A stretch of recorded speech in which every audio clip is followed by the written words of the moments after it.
Careful, this video may not stay on the free and open internet for long. My name's Tom Harwood and this is GB News Originals. Do remember to click that subscribe button to stay completely up to date. Now, much has been written about the folly of the new Online Safety Act in the United Kingdom. Ample ink has been spilled and many pixels are lighted with complaints of a two-tier internet, of censorship by default. Whether it's war reporting from Gaza and Ukraine hidden, rape gang transcripts obscured, or even parliamentary speeches by default blocked from view, all sit now behind the Great British Firewall, lest they be accidentally stumbled upon by anyone below the age of 18. Well, the Act makes clear that firms have to hide content that could be harmful to the sensibilities of children. And the only way to ensure that no under-18s could see harmful content is that all people are treated by children as default. Out goes parental responsibility, and in comes infantilizing the general public. Suddenly, all speech decreed as legal but harmful is hidden behind an age-check firewall, creating in this country alone a two-tier internet, one for those willing to hand over credit card details or creepily face scans to faceless companies, and an internet for those who are not.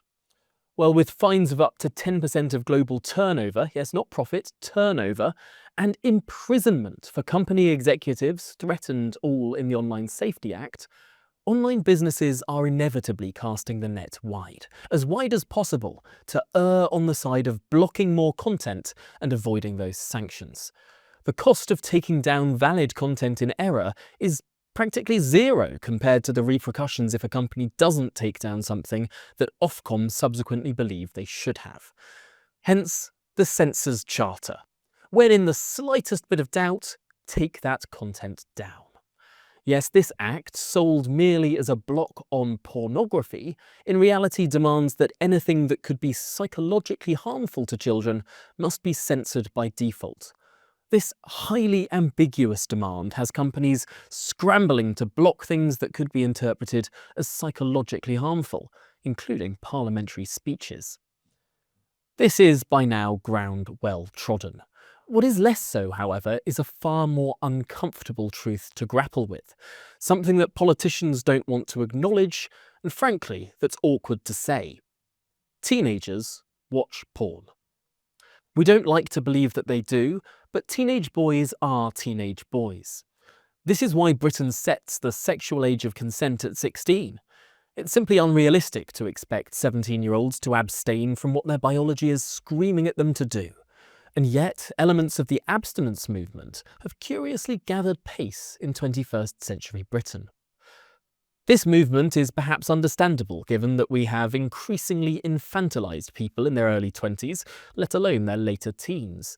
In Western societies today, what is seen as adulthood kicks in later than ever, and yet biology stands still. And faced with certain biological facts, you might think that politicians would remember a lesson that seemingly has to be taught each and every generation. That to genuinely reduce harm, you cannot work against human nature. You have to work with it. Which brings us, perhaps curiously, to the First World War. I've recently been rereading a striking book. I thought it would be more relevant to the lessons of the COVID pandemic and public information campaigns than the lessons of the Online Safety Act. But one parallel stuck out like a sore thumb. In Norman Fowler's compelling account of handling the most deadly pandemic of the late 20th century, AIDS, Don't Die of Prejudice, the former Health Secretary writes how Donald Acheson, his chief medical officer at the time, lent some wisdom learned by the British Army after 1914. It reads, "At one stage the British had distributed a leaflet to troops going on leave in Paris in an attempt to reduce the incidence of sexually transmitted disease. The leaflet said, 'In this experience you may find temptations both in wine and in women. You must entirely resist both temptations, and while treating all women with perfect courtesy, you should avoid any intimacy. Do your duty. Fear God. Honour the King.' This message was less than successful. A fifth of 5,000 troops on leave in Paris became infected. The later approach was to issue prophylactic packs containing calomel ointment and treatment rooms, which were set up for soldiers where they could receive urethral irrigation within 24 hours of exposure. Subsequently, 300,000 troops visited Paris, and only 3 were infected. Well, there it is. The lesson the British Army learnt in the First World War was clear.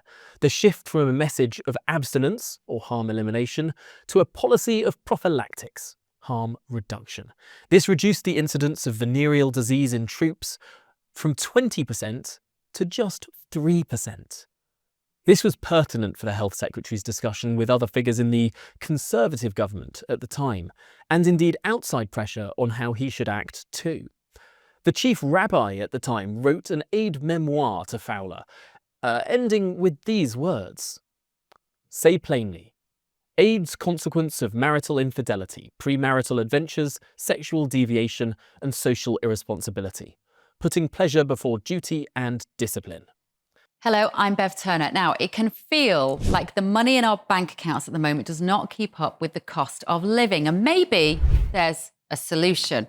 I'm here today with the CEO of TallyMoney, Cameron Parry. Cameron, what is TallyMoney? Well, Bev, with TallyMoney, you get a current account and a debit card, but instead of pounds, you use milligrams of gold as your everyday money. So why gold? Gold traditionally is a great store of value. It has, on average, gone up at over 11% per annum for the last 25 years against the pound. It's tripled in value in the last decade. And in the last 2 years alone, it's increased by 50% against the pound. Banks' savings products just can't compete with that level of growth. But this isn't just about gold. This is about a currency that you guys have created at TallyMoney. Explain it to me as though I'm an idiot. So, look, people need to be able to hold their earnings and build their savings in a money that retains its value and remains in their legal control and remains theirs to access, away from government control. Great. You had me at not exposed to government control. You should feel safe and happy with your money. You should have peace of mind the more money you see in your bank balance, and that's the type of thing we're trying to deliver, and give people choice in the type of money they get to use every day. Brilliant. Thank you so much, Cameron. Thank you. Well, there we have it. A classic argument of harm elimination. If no one were to have sex before marriage, if only everyone were to select one, yes, one, equally virginal sexual partner and remain with them for life, then there would be no sexually transmitted diseases. Job done. But Fowler knew a little more of human nature than to take on this hopelessly utopian approach to tackling a deadly disease, writing, "It was stirring stuff, but it went smack against all experience. 2 world wars had shown that practical advice, together with protection, was the best way of combating sexual disease. We would lack credibility with people we wanted to influence if we were thought to be preaching." Those the words of Norman Fowler. Now, it's at this point that I must say, clearly, having sex and watching pornography are different activities that carry different risks, and risks both do carry. But what the British Army learnt through those 2 world wars, and the Department of Health learnt in the 1980s, has been ceremoniously unlearned by this government in the year of our Lord 2025. Parliament has, in the very ethos of the Online Safety Act, made the perfect the enemy of the good. In the battle between realistic harm reduction and utopian harm elimination, the realists have lost. And this is where things get worrying, and indeed counterproductive. We've accepted that as a society, if your message to 16 and 17-year-olds is simply don't have sex, you're going to end up with a lot of teenage pregnancies, manipulation, even danger. If your message, however, is we know you're going to have sex, so for the love of God use protection, and here's how to stay safe, you'll end up with a lot less teenage pregnancy and safer relationships to boot. Now, we failed to extend this rationality, this logic, to pornography too. Teenage boys are amongst the most technologically literate and resourceful people on the planet. Yet Parliament has somehow convinced itself that its easily surmountable firewall is not easily surmountable. They forget that now, instead of facilitating access to mainstream, mild and regulated pornographic websites, legislation will push teenagers to a wholly unregulated Wild West internet with no restraints at all. By choosing the fantasy of harm elimination instead of the reality of harm reduction, what politicians are exposing teenagers to is something that is beyond anyone's control. Now, weeks on from the Great British Firewall crashing down across our increasingly parochial national internet, 3 of the top 5 free applications in the Apple App Store are virtual private networks. With nothing more than an email address, anyone can sign up to a free VPN service and spoof their location to seem as if they're in a country with no online restrictions at all. To use another military analogy, the Online Safety Act is truly the Maginot Line of censorship laws. Incredibly expensive to set up, but trivially easy to get around for anyone who knows what they're doing. Just like the Maginot Line, to get around it, you just go through Belgium. Or in this case, Switzerland. Or the United States of America. Yes, trivially easy for anyone to do with a VPN. It may have taken 40 years, but Mary Whitehouse and the modern abstinence movement have won. We've taken leave of our senses, and now MPs from the governing party are tweeting out moralising and frankly bizarre newspaper columns, reading words like this. Why was it cool to admit you need to stare at strangers' scrotums and labias to masturbate? Wasn't it cooler to get off on your own imagination? Why is this being shared by members of Parliament? We have truly returned to the world of that aide-memoire sent to Norman Fowler, decrying social irresponsibility, putting pleasure before duty and discipline. Indeed, proselytising in the way that Fowler warned politicians against. Technology Secretary Peter Kyle has taken to the airwaves to practically beg people to not use VPNs, to stay on the restricted British internet out of the goodness of their soul. Listen to what he had to say. Directly.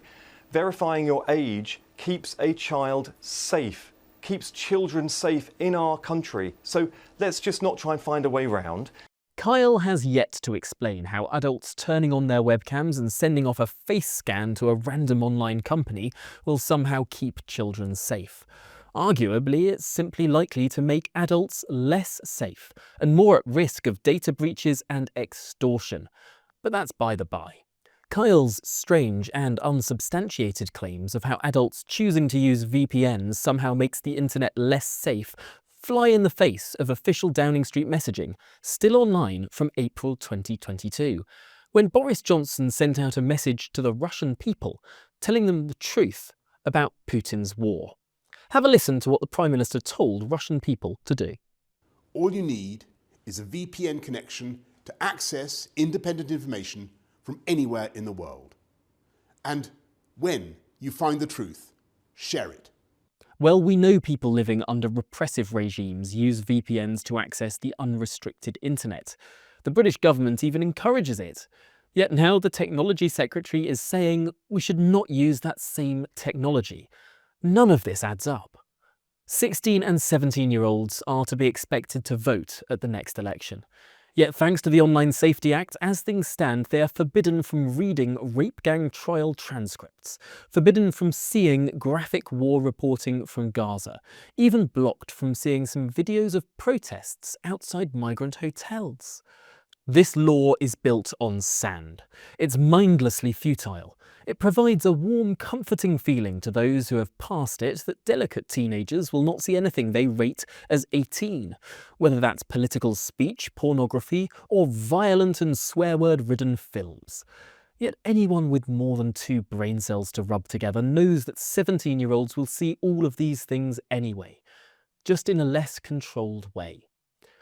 We're creating an internet more akin to American college alcohol culture, where the drinking age is of course legally 21, but everyone knows teenagers secretly drink. And because it's all hidden and unregulated, it's more dangerous too. Teenagers will still forward on forbidden messages and videos on messaging applications. They'll find prohibited websites that Ofcom has not yet clamped down upon, as and when they may pop up. And of course, they'll use technologies like VPNs to access the Wild West World Wide Web anyway. The soldiers of the First World War did not heed their leaflet's plea to resist temptations, avoid any intimacy, fear God and honour the King. And today's teenagers will certainly not heed Peter Kyle's plea to resist temptations either. Instead of trying to direct teenagers to less harmful sites, the Online Safety Act tells all under 18s to abstain.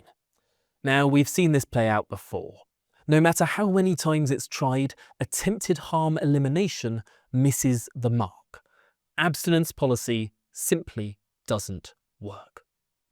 Well, that's my analysis. What do you make of it? Have you run into the Great British Firewall since it was erected just over 2 weeks ago? Do get involved in the comment section down below. How sustainable is the Online Censorship Act, or should I say the Online Safety Act?